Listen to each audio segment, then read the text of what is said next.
Often on our channel, we get a lot of people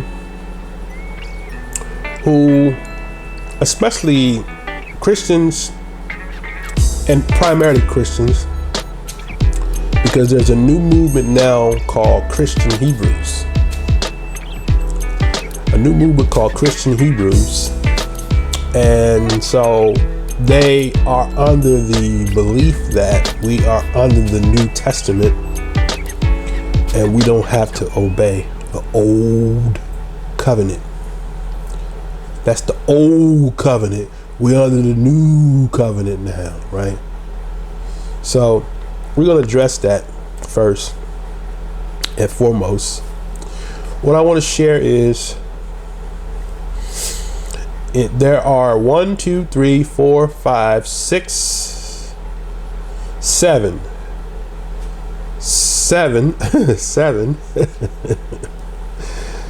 times or 7 passages where the word New Testament is used in the New Testament. 7 times. It would make one believe that if we are in fact in the New Testament, it would be way more than 7 times. Wouldn't you say that word New Testament would be in the New Testament more than 7 times? But it's only 7 times.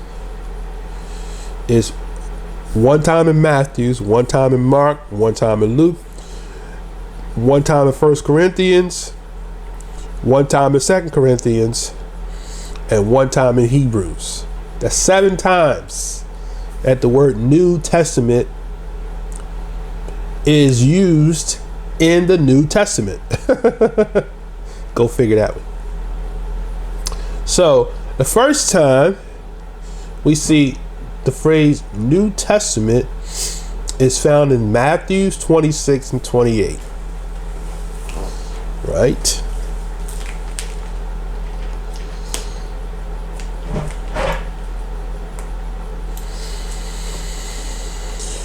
Matthew 26 and 28 is the first time we see the word New Testament.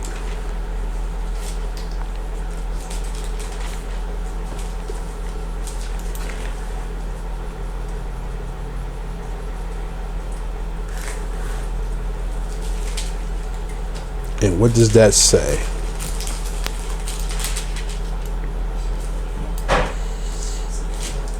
For this is my blood of the New Testament, which is shed for many for the remission of sins. Okay.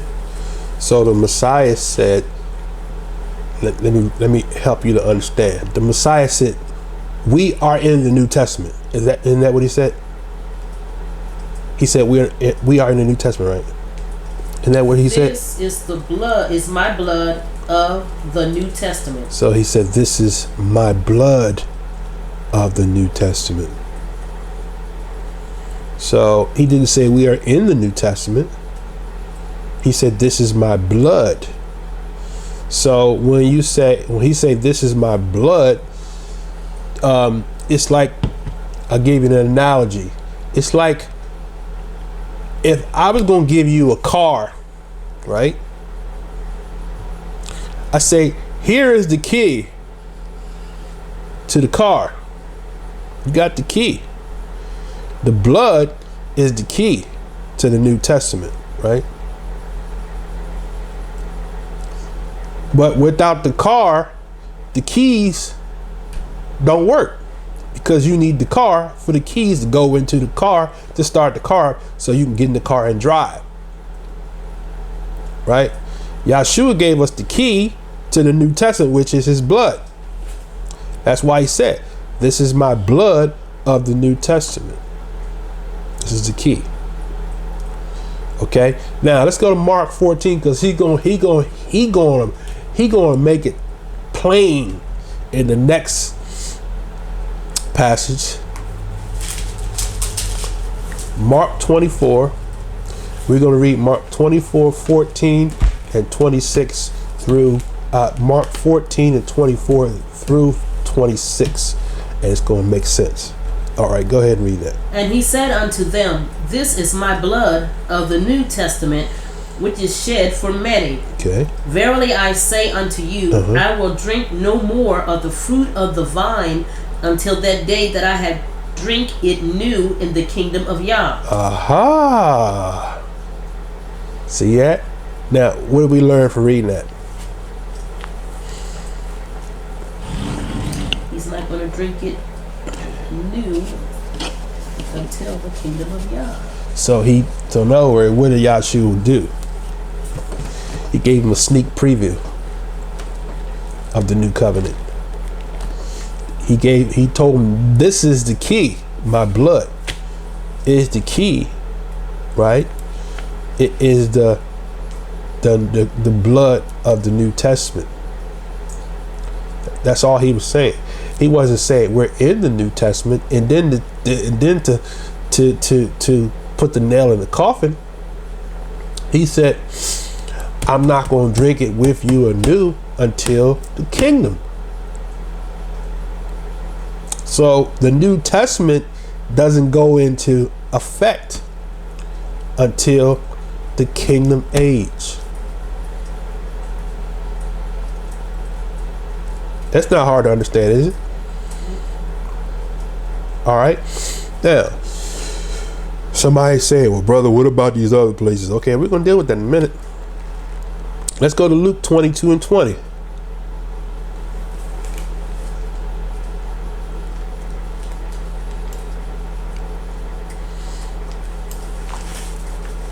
Sound like ice, don't it?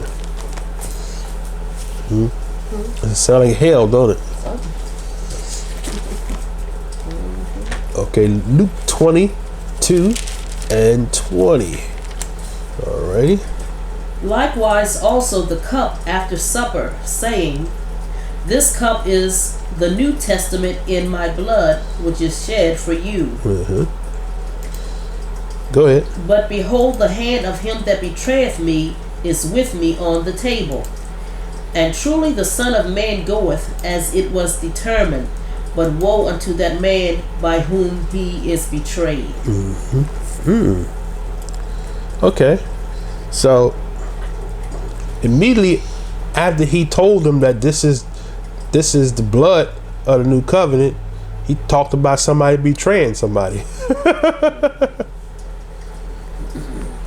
But now there's some criteria we're going to deal with in a minute that the New Testament or the new covenant requires, right?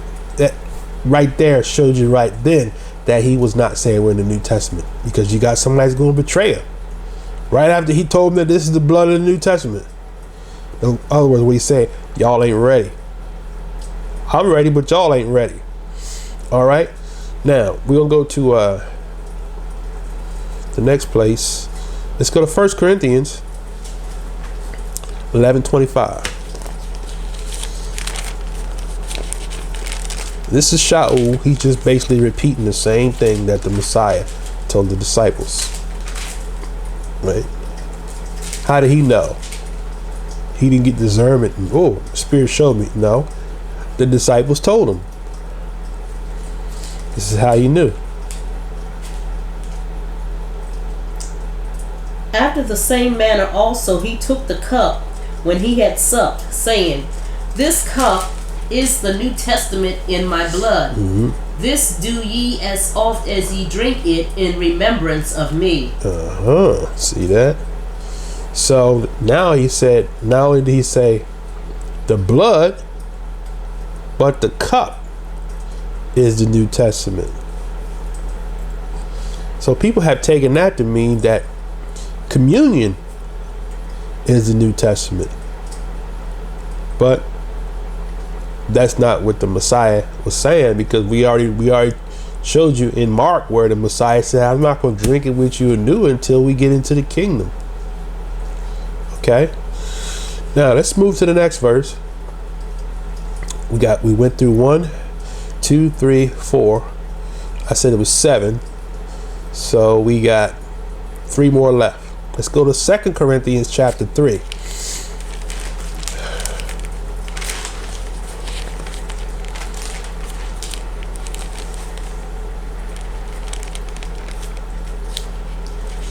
See, we have to deal with these things from simplicity because people don't know how to be simplistic about things, right? None of those verses we read did the Messiah say we are in the New Testament.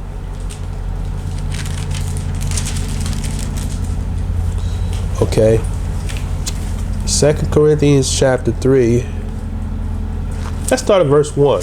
This is another passage where Christians use to attack those of us who are attempting to be obedient to the laws.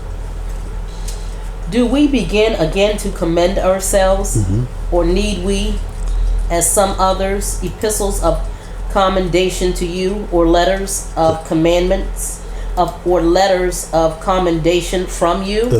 Ye are our epistle, written in our hearts, known and read of all men. For as much as ye are manifestly declared to be the epistle of Yahshua, ministered by us, written not with ink, but with the Spirit of the living Yah, not in tables of stone, but in fleshly tables of the heart. And such trust have we through Yahshua to you.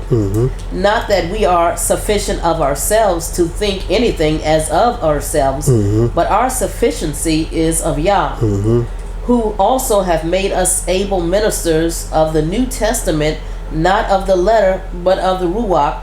For the letter killeth, but the Ruach giveth life. That's good. Oh, go ahead.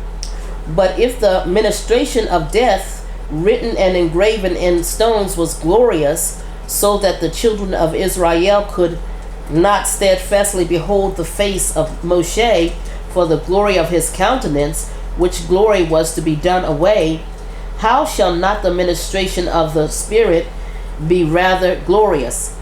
For if the ministration of the condemnation be glory, much more doth the ministration of righteousness exceed in glory. For even that which was made glorious had no glory in this respect, by reason of the glory that excelleth. For if that which is done away was glorious, much more that which remaineth is glorious. Seeing then that we have such hope, we use great plainness of speech. Okay, that's good. Now, so the kicker verses 3-6. Paul says, Shaul says that he has made us able ministers of the New Testament.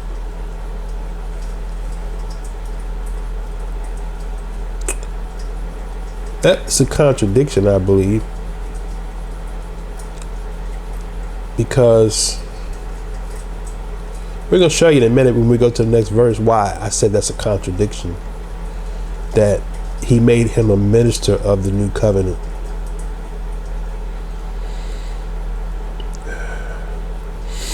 Because the criteria of the new covenant, the New Testament, makes that look like it's contradictory. Okay, but we'll give you that. We'll say, okay, all right, so Shaul said in 3 and 6 that he was made to be an able minister of the New Testament. But here's the thing I want to add to that. Does it say we're in the New Testament? Or does it say he's made to be a minister? I believe we are all made to be ministers of the New Testament, servants of the New Testament, right?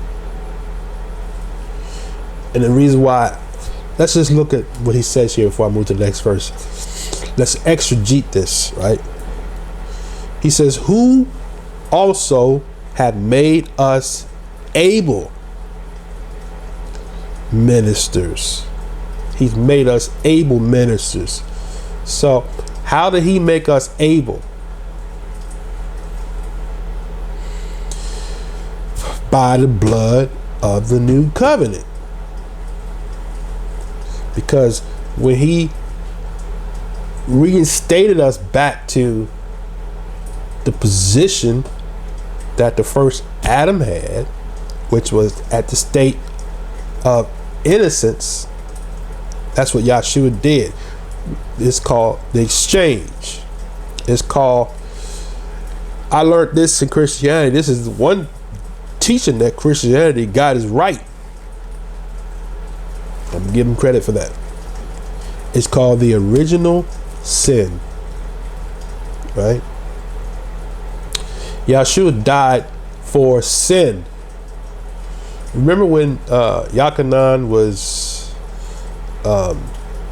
preaching, repent for the kingdom is at hand? And he looked over and saw Yahshua. What did he say? Behold the Lamb that take away the sin, singular, not sins plural, sin singular. Right? What did he do? Isaiah 53 tells you what he did. It says, who have believed our report, right? Then he goes and says, for he was wounded, right, for our transgressions, he was bruised for our iniquity, and the chastisement of our peace was upon him, and with his stripes we are healed. Healed from what? The sin, the original sin, right? That makes sense? So Yahshua's blood made us ministers that he did what? He fulfilled what the prophet said that he would do what? Become sin. Even Shaul says in one of his letters, he says it like this. He who knew no sin was made sin for us. Something like that, right? That we might be made what? The righteousness of the Father, righteousness of Yah in him. Something like that. Isn't that what it says? Mm-hmm. He who knew no sin. So we are all ministers of the New Testament or covenant, but we're not in it. We have been made able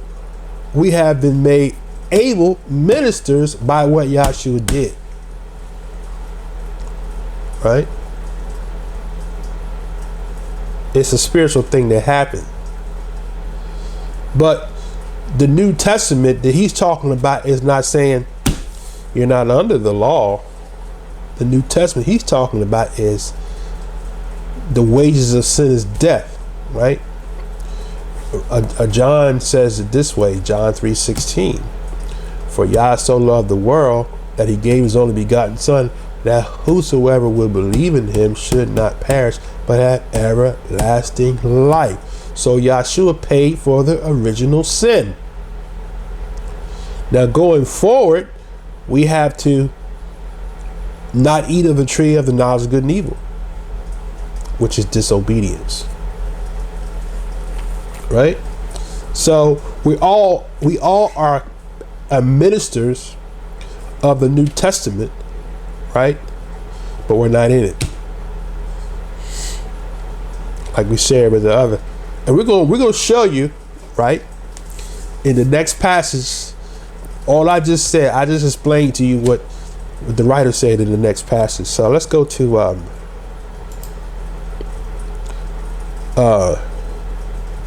Hebrews 9.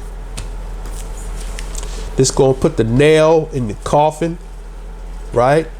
There are gonna be some people screaming and hollering at me and ready to cuss me out. But when you read this, you're accountable, right? Now Hebrews 9, which is where they explain all of the different things pertaining to the shadow. The talks about, we're gonna read about the shadow. But what I want to do is what I say, Hebrews 9.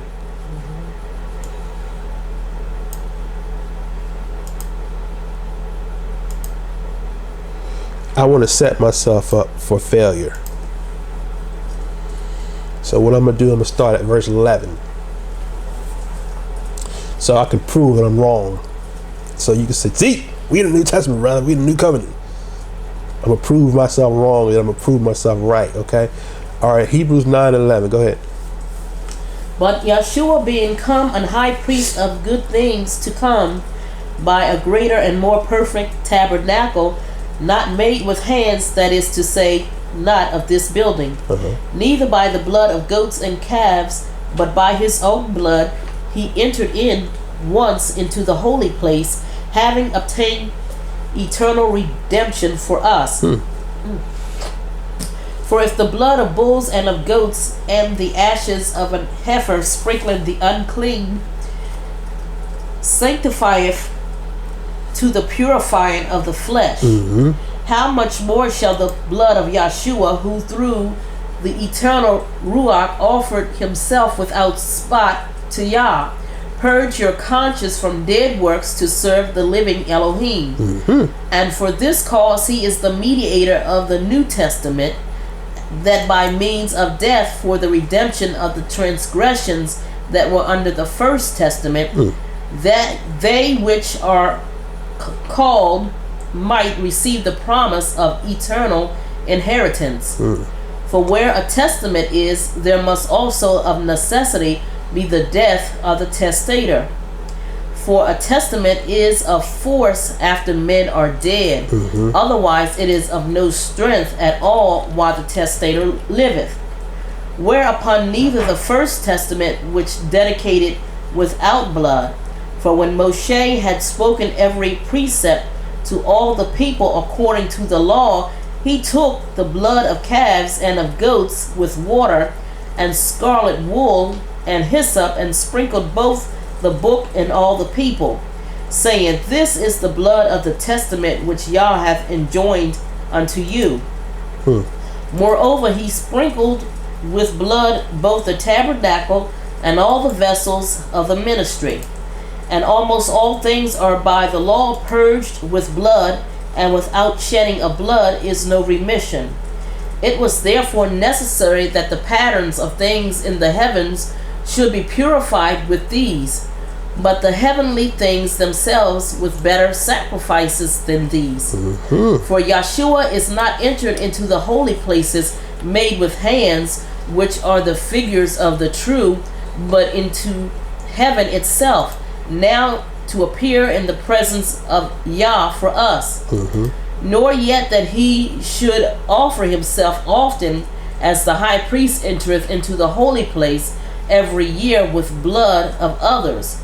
For then must he often have suffered since the foundation of the world. But now once in the end of the world hath he appeared to put away sin by the sacrifice of himself. And it is appointed unto men once to die, but after this the judgment. So Yahshua was once offered to bear the sins of many, and unto them that look for him shall he appear the second time without sin unto salvation. Now, so what did we just read? We just proved that I was wrong, right? Yes. We just proved that I was wrong. We're in the New Testament. I can close the book up. Stop preaching the law because we're in the New Testament.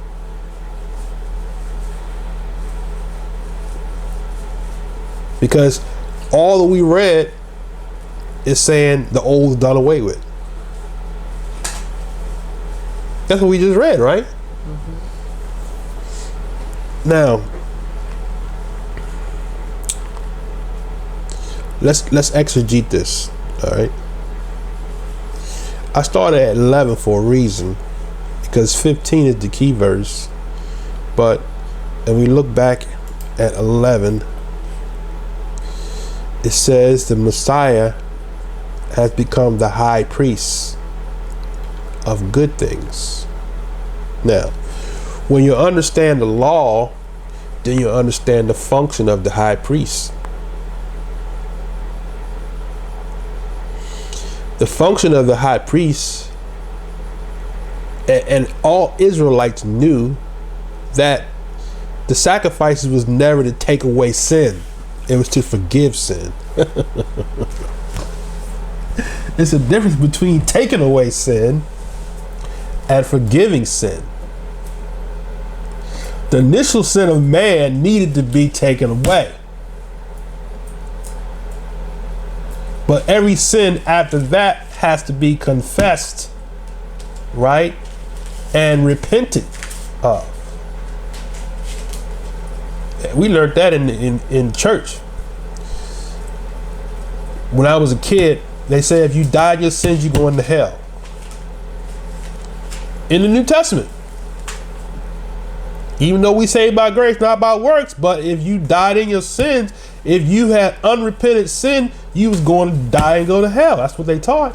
Did you hear that before? You ever hear that? Mm-hmm. That's what they taught. They were right. But I don't know if they know why they were right. But they were right. Because Yahshua paid. He took away sin. The original sin of one man. I want to clarify that. Stay in Hebrews, and we're going to go to, what is that, Colossians?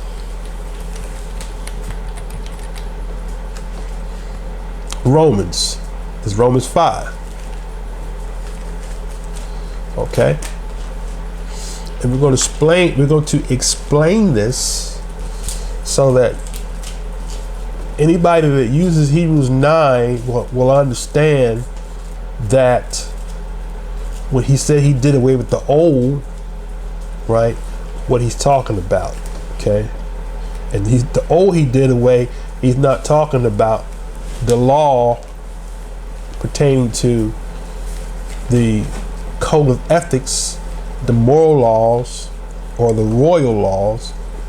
He's talking about the law that regulated, or the law that governed sin, right? So Romans 5 and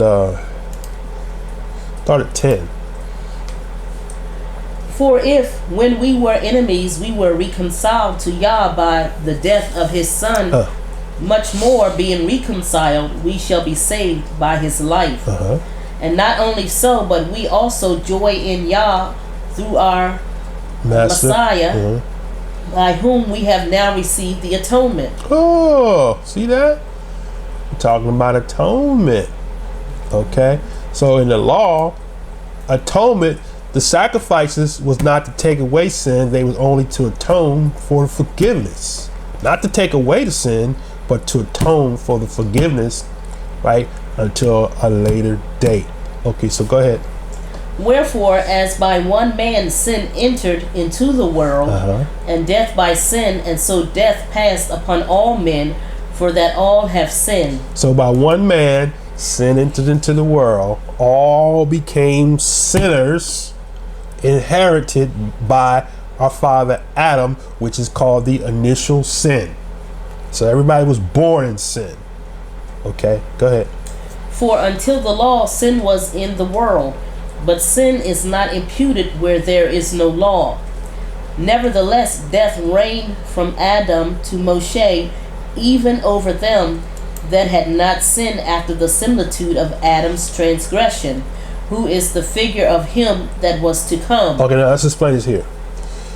So he says, for until the law, sin was in the world. So now, is that an oxymoron? For until the law, sin was in the world. How could sin be in the world if there's no law?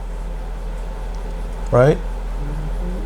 So if for he said for until the law, right? Is that until? Or should that be since?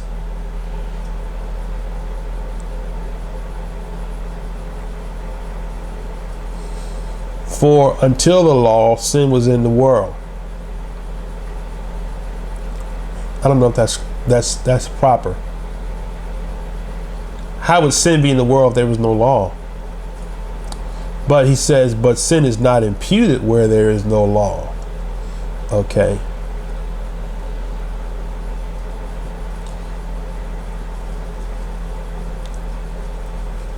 So if there was no law, how could there be a sin?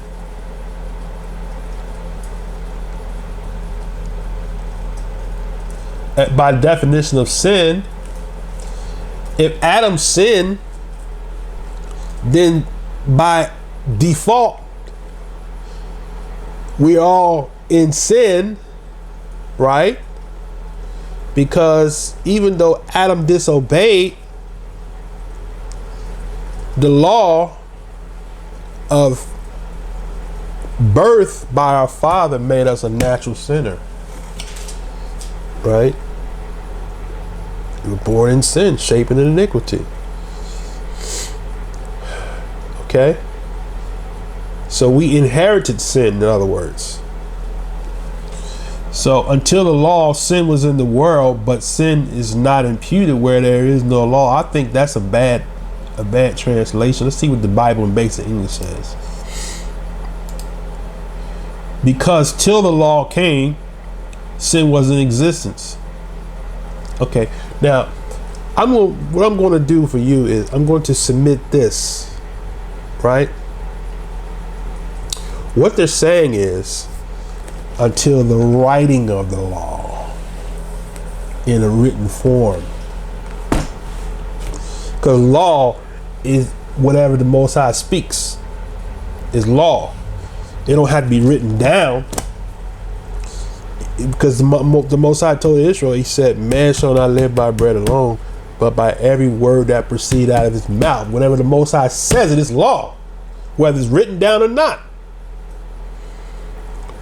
on a man's manuscript. As a matter of fact, it was written. It was written in heaven. That probably went over a lot of people's head, but the law was written in heaven. Who is the law? Yahshua is the law. Right? I think I read somewhere where it says something about that law is forever written in heaven, something like that. Is that what it says? Hold that thought for a second.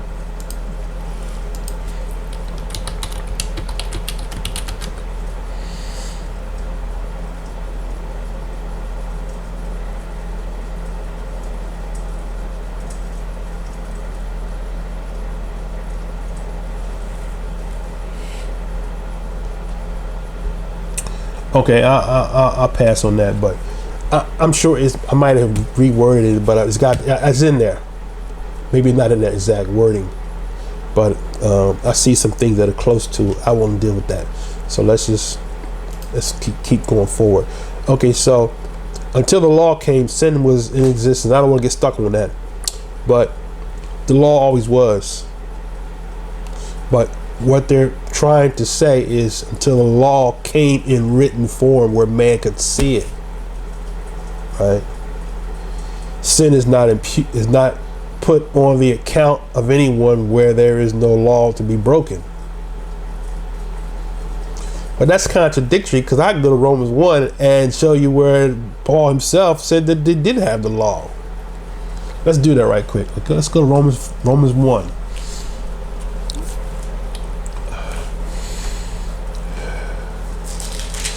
Paul's letters, boy, I tell you, got people messed up. All right, Romans 1. Let's see, I want to go. Start verse 18.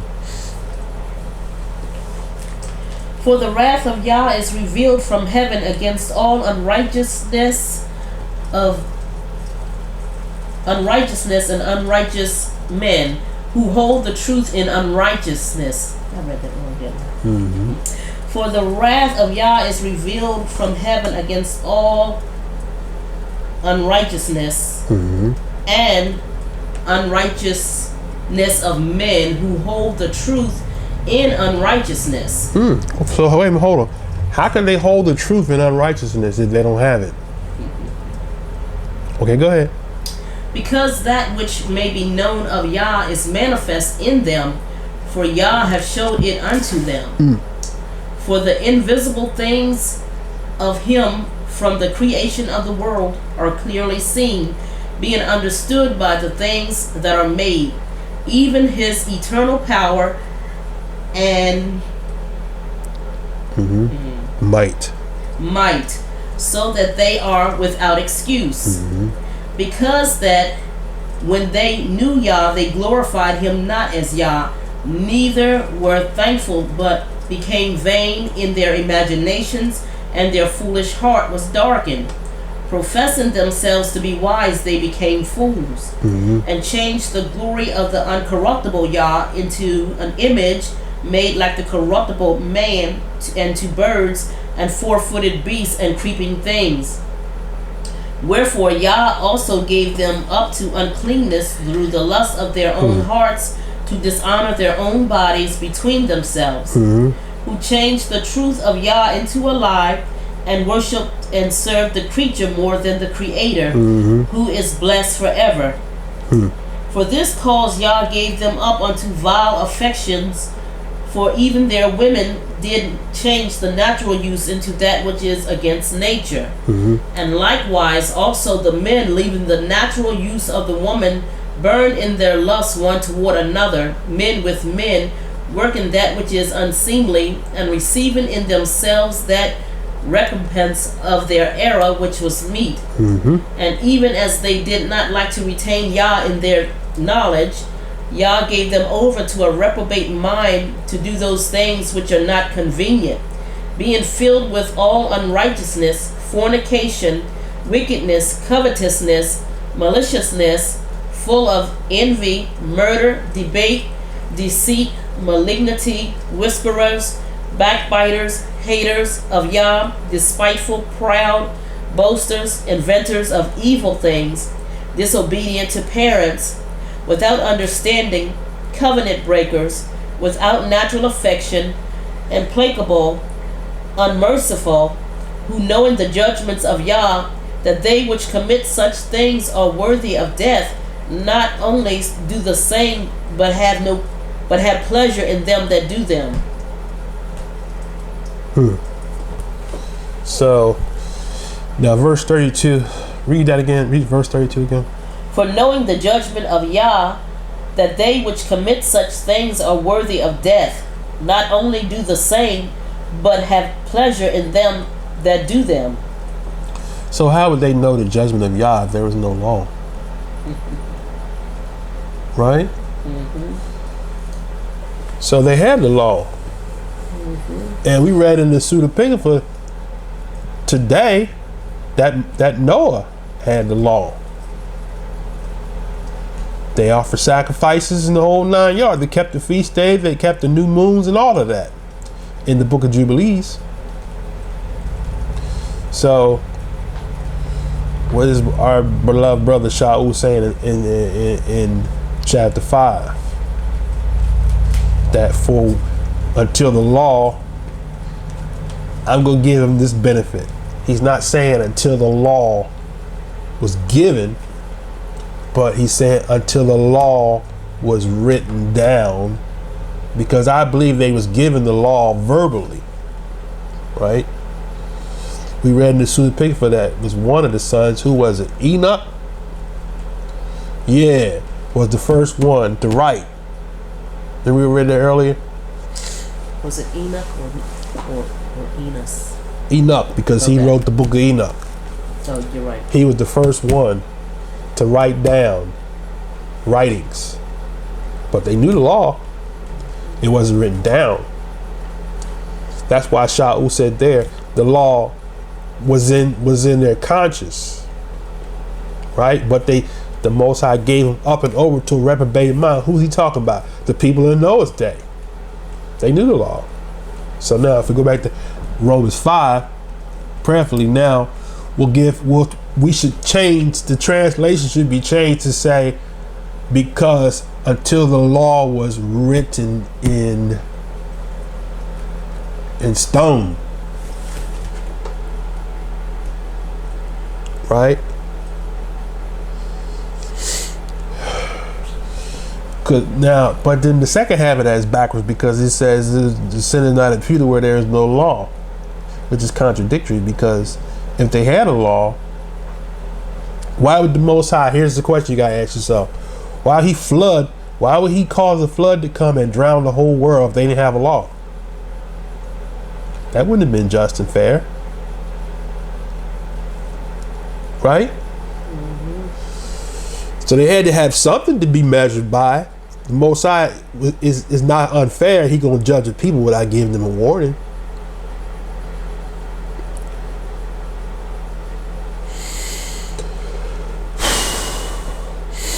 There was law. Even the angels knew. It says in the Pseudepigrapha in the Book of Jubilees, even in the King James, the angels left their first estate. They had a law. They knew what they were supposed to do and what they wasn't supposed to do. That's why they were being judged, because they had a law. So we can't. That won't fly. So okay, let's continue. But not as the offense, so also is the free gift.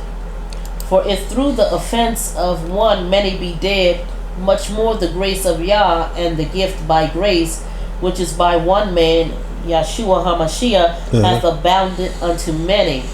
And not as it was by one that sinned, so is the gift. For the judgment was by one to condemnation, but the free gift is of many offenses unto justification.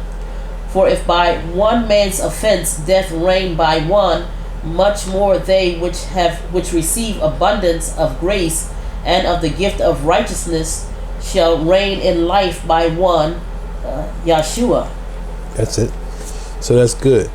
So Yahshua became the representative for man. He paid the sin debt, just like Adam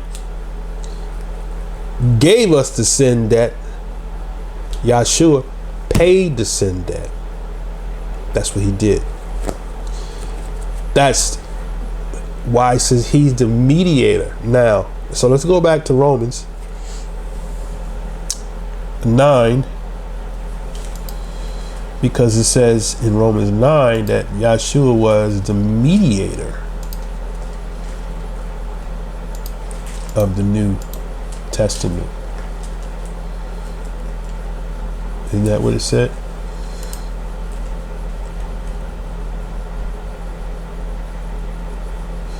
(9:15). For this cause he is the mediator of the New Testament.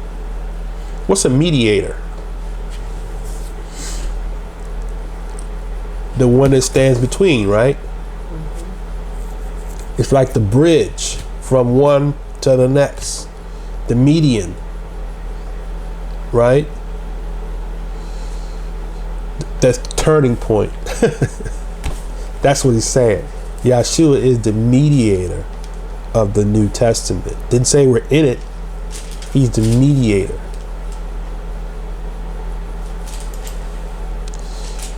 That was 9 and 15.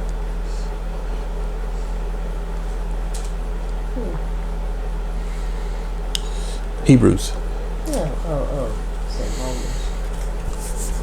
No, we read Romans 5. We read that about by one man's sin in one man's righteousness was passed into all. So people could take that the wrong way and say, oh, well, since Yahshua made us all righteous, we don't have to do nothing. That's not what that's saying. That's the original sin that all was made righteous by him, just like all was made sinners without doing anything. That makes some sense. We became sinners by not doing anything. We inherited sin. We became righteous by not doing anything. That's what Shaul, I believe, is trying to communicate. We're not saved by works, right? We're saved from what?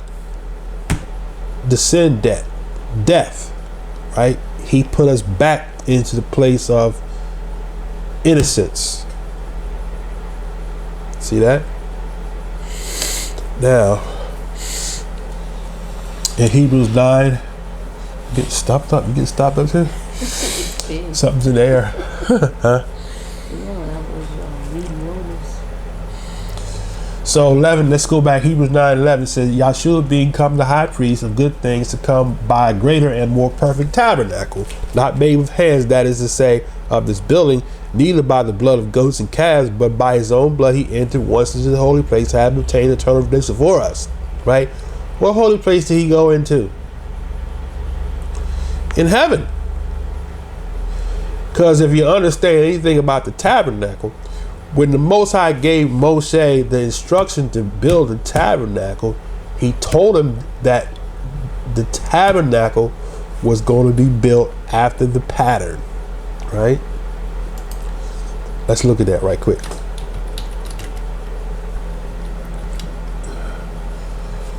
Okay, Exodus 25.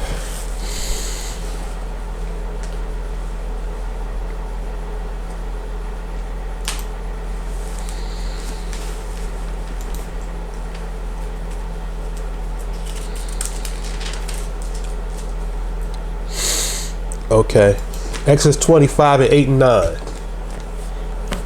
And let them make me a sanctuary that I may dwell among them, according to all that I showed thee, after the pattern of the tabernacle, and the pattern of all the instruments thereof, even so shall ye make it. So the tabernacle was already in heaven. So Moshe made the tabernacle after the pattern. So all Israel knew that the tabernacle was simply a shadow of the tabernacle in heaven. So when we go back to Hebrews, now it makes sense. Yahshua, it said he was the high priest.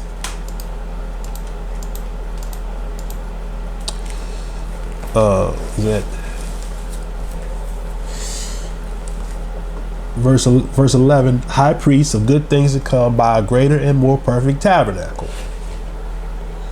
So the tabernacle was already designed in heaven, not made with hands, that is to say, not of this building, neither by the blood of goats and calves, but by his own blood he entered in once into the holy place, having obtained eternal redemption. Eternal redemption, that's the key word. That's why we went to Romans 5 to show you that he paid the sin debt. Eternal redemption. The sacrifices was just to forgive sins, right? Was an atonement for the forgiveness of sins, not taking away the sins. But here he says he obtained eternal redemption for us, right? Verse 13 says, for the blood of bulls and goats and ashes of heifer sprinkled and unclean sanctified to the purifying of the flesh. Exactly, because it only gave forgiveness. In other words, that animal had to die so that we wouldn't die. That's what the sacrifice was all about. That's why the blood was poured upon the altar. The blood had to be atoned for, had to be purged with fire. The animal had to die. The burnt offering had to be totally consumed. Shaul talks deep in Romans, is it 12, where he says, I beseech you therefore, brother, by the mercies, that you present your bodies a living sacrifice. That's called a burnt offering, right? All right, now, so let's continue. He said, neither by the blood of goats and calves, but by his own blood entered once into the holy place. So you don't have to go there every year. It's done. Right?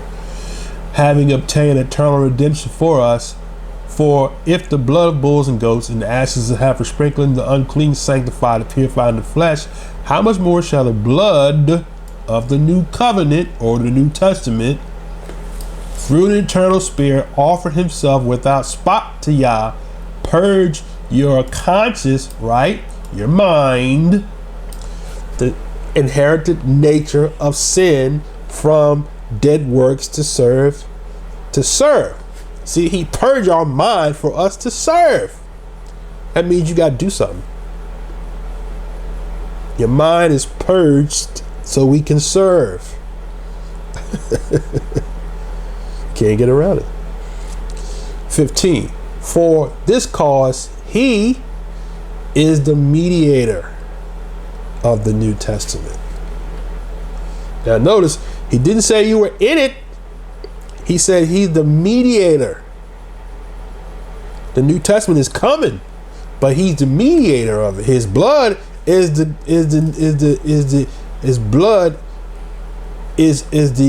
entryway into the New Testament, or the New Covenant, if you prefer. Okay. Now, that's why he said he's the mediator of the New Testament, that by means of death for the redemption of transgressions, not trespasses, transgressions. Huh? See, that's why Isaiah said 53, he was wounded for our transgressions, not our trespasses. Willful disobedience is transgression. See? The willful disobedience is the inherited sin nature from our father Adam. Who sinned willfully? Adam did. And we inherited the willful disobedience from our father Adam, which is the transgression he died for. See, you can appreciate Yahshua when you understand it like that. Transgression. He was wounded for our transgressions, right? That we inherited from our father Adam, right? Now, where was I at? 15. That we, under the first testament, okay, for the redemption of transgression that were under the first testament, they which are called might receive the promise of eternal inheritance. Right? So there is a New Testament coming. But he redeemed us with his blood that were under the first testament. Okay? Now, we're going to bring this thing home, right?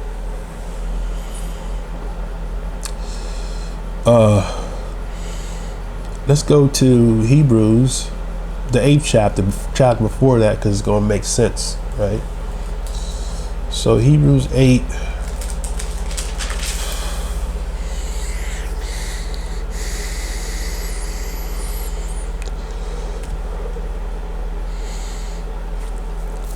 Hebrews 8. Let's see, where do I want to begin?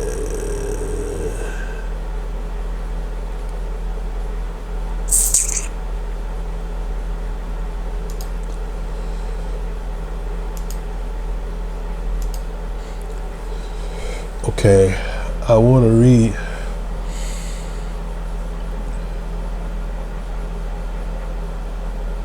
Let's start at verse 1. Hebrews 8:1. Now of the things which we have spoken, this is the sum. We have such a high priest who is set on the right hand of the throne of majesty in the heavens, a minister of the sanctuary and of the true tabernacle, which Yah pitched and not man. For every high priest is ordained to offer gifts and sacrifices, wherefore it is of necessity that this man have somewhat also to offer. For if he were on earth, he should not be a priest, seeing that there are priests and that offer gifts according to the law, who serve unto the example and shadow of heavenly things. And Moshe was admonished of Yah when he was about to make the tabernacle. For see, saith he, that thou make all things according to the pattern shown to thee in the mount. But now hath he obtained a more excellent ministry, by how much also he is the mediator of a better covenant, which was established upon better promises. For if that the first covenant had been faultless, then should no place have been sought for the second. For finding fault with them, he saith, Behold, the days come, saith Yah, when I will make a new covenant with the house of Israel and with the house of Yehuda, not according to the covenant that I made with their fathers in the day when I took them by the hand to lead them out of the land of Egypt, because they continued not in my covenant, and I regarded them not, saith Yah. For this is the covenant that I will make with the house of Israel after those days, saith Yah. I will put my laws into their mind and write them in their hearts, and I will be to them an Elohim, and they shall be to me a people. And they shall not teach every man his neighbor and every man his brother, saying, Know Yah. For all shall know me, from the least to the greatest. For I will be merciful to their unrighteousness, and their sins and their iniquities will I remember no more. In that, he saith, a new covenant he hath made, the first old. Now that which decayeth and waxeth old is ready to vanish away. See what that last verse said? Now that which is decayeth and waxeth old is ready to vanish away. So it didn't say it was away. It says ready. It's ready. It's not going, it's ready to vanish away.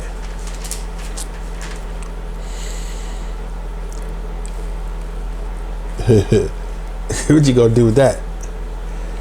It's still here. It's ready, but it's still here. But it's ready. It's like my issue says, I'm ready to eat. Being ready to eat and eating is two different things. You can be ready to eat and still not eat. Or we might be going out. She said, I'm ready to go. Well, being ready and going is not the same thing, right? I'm ready to go. But when you're going, you don't have to say I'm ready now. I'm going. We're in it. We going, right? So if the old wax is ready to vanish, something is stopping it from not vanishing. And what is that? The fullness of time when Israel is gathered back, which is when the New Testament is in full force. Because what's the ingredients for the New Testament? He said, I will put my law in their. He didn't say I would nail my law to the tree. He said he would put his law in their minds, in our minds. And Christianity said, well, when you get the Holy Ghost, the law's in your mind. That's supposed to be the fulfillment of that. You got the Holy Ghost. That didn't say nothing about no Holy Ghost in that verse. That's specific, and that was a quote from Jeremiah 31:31, which says, he said, I will put my law, not nail it to the tree. I will put my law in their mind and write it in their hearts. Why is there a need for him to put his law in their minds and in their hearts? Because we're going to judge the nations during the millennium. Perfect judgment. We're going to be just like Yahshua. We're going to be walking law just like him.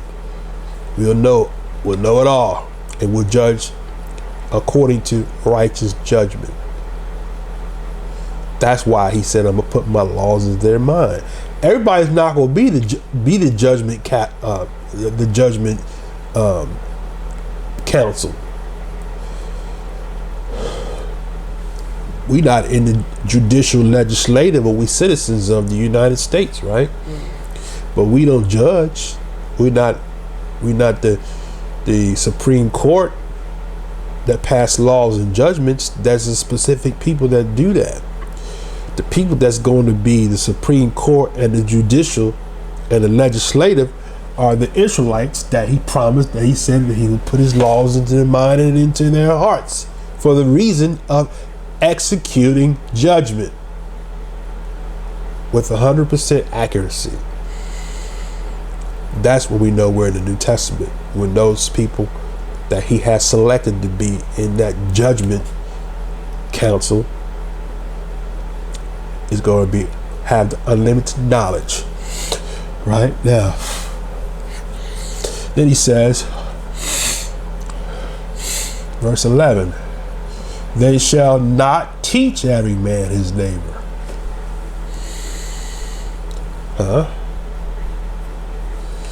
Every man his brother, for saying, know Yah, for all shall know me, from the least to the greatest.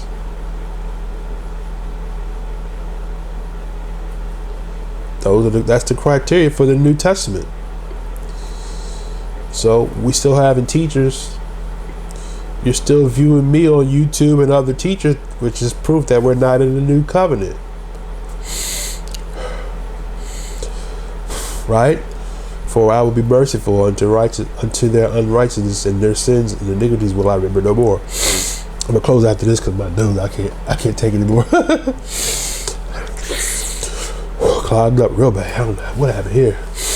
Okay, let's go to Isaiah.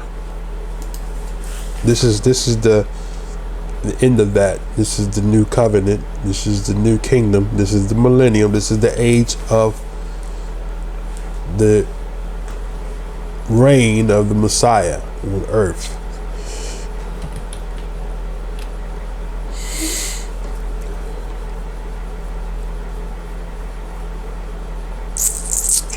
Now,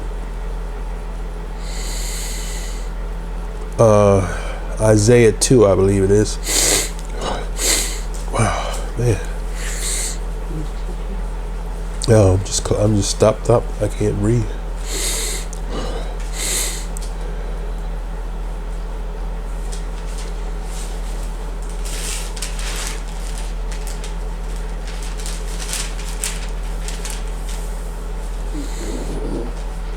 Okay. All right, start at verse Isaiah 2 and 1.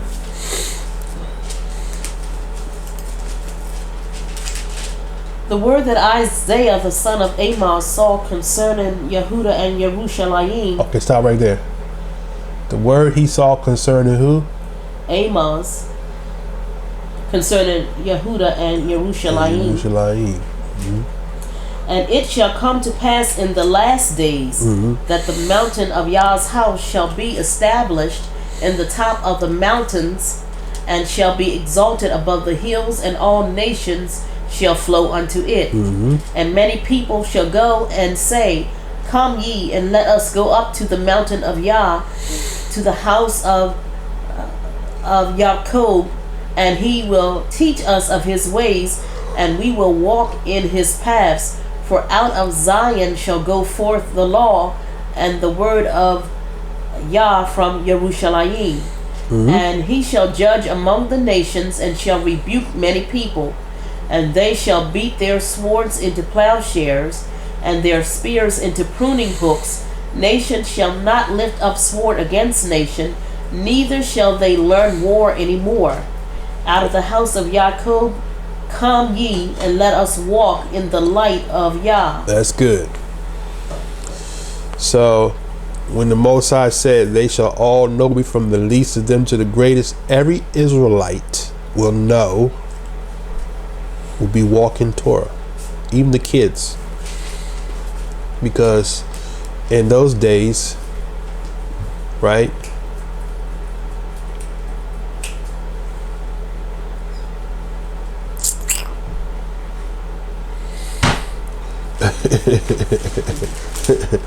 in those days,